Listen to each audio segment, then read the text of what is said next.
This is an excerpt from a story called Giant. It's inspired by the death of my partner Greg 4 years ago. Fresh grief feels much like you'd expect. Your heart burns as though someone took a cheese grater to it. Your legs grow sluggish as though dragging 50-pound ankle weights through wet sand. Eating, sleeping, bathing, it's all so laborious. Friends and family told me of the cathartic dreams they had had of Greg since his death. He was whole, happy, at peace, a cat, a dragonfly, a green orb of light. Envious, I hyperventilated, cried myself to dreamless sleep, woke up, did it again.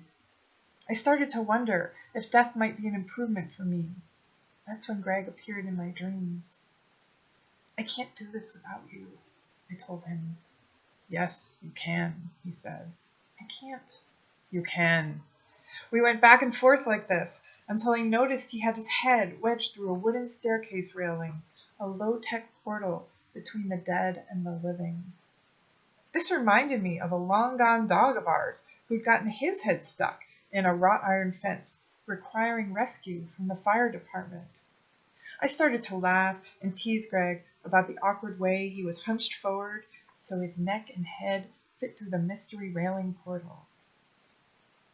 When Greg was alive, he'd have teased me back. But Dream Greg was all business, brow furrowed, needing to know I could go on. You can, he insisted. Right, I'll try, I promised. The next day, I wrote, you can, inside my left wrist using a Sharpie. I made myself Greg's favorite meat stew for supper and carried a bowl of it to his office. Standing in the doorway, I surveyed the shelves crammed floor to ceiling with his books and movies, most of them about warriors, historical figures, and fantastical creatures. His enormous desk chair beckoned like some wise old Tolkien tree. I sunk into the well-worn leather and sat swiveling, comforted by the motion. To the right of Greg's desk perched a wall-mounted shelf, covered with dusty keepsakes. A gargoyle made of brass, a golem carved from wood, a dragon, a warlock, a goblin, a witch, an ancient priest. One by one, I cleaned them off with the nightshirt I still wore and arranged them in a semicircle on Greg's desk, a child hosting a tea party for her favorite toys. I repeated this process the next day and the next. 3 days turned into 5, then 10, then 20, then 30. The Sharpie washed off my wrist. I traded in my meat stew suppers for veggie bowls, which I began eating in the dining room, sometimes with friends, sometimes with only Greg's figurines for company, always with his memory. Hello, I'm Kristin Chambers, and I just want to thank Jack Straw and Bushwick Book Club for giving me the opportunity to write a song for such a beautiful piece. Michelle's piece, Giant, spoke to me immediately, and I couldn't wait to start writing. It is really difficult, or was for me, to write to such a personal topic, and so I wanted to take my time, and I did, to try to reflect Michelle's time of extreme grief, and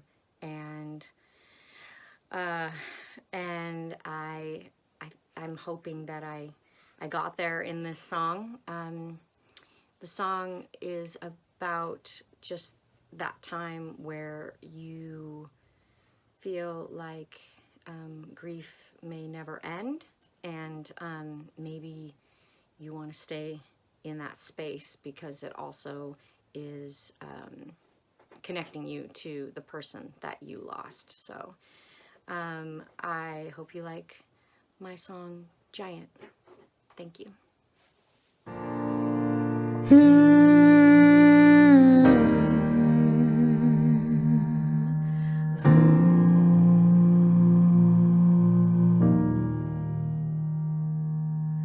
I need to lay here on the blood-stained empty battlefield, covered in the salt of your tears, in the residue of our collective fears. 'Cause it's what I got, it's what I've got that keeps you near.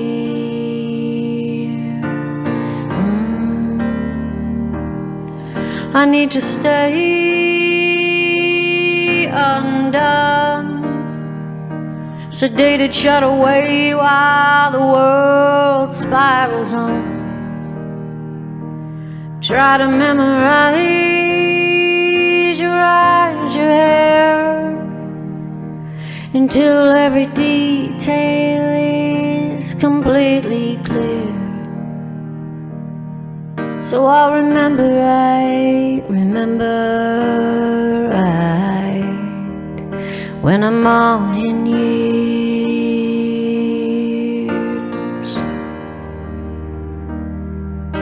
'Cause you are the stars that shine above my head. You are the light that moves across the bed. And you were the giant that stood out in a crowd, but somehow gone. You're bigger now.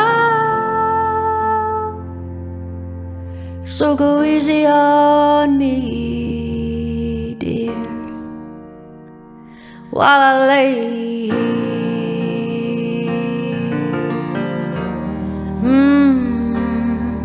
I need to stay sick, keep up the lie that I don't like it. Maybe you had something you forgot to share.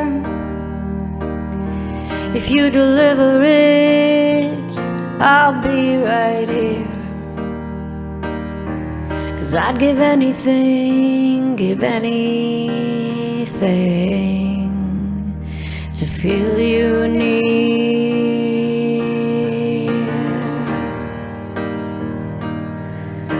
'Cause you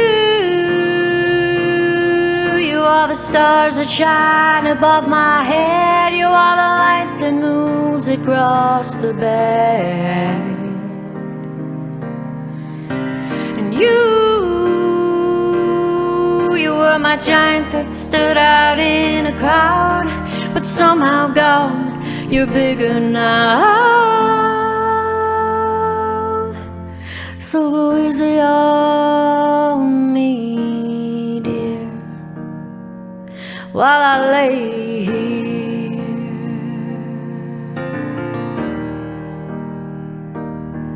I need to lay here.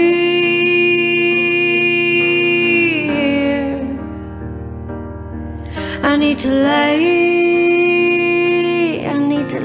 here. I need to lay here.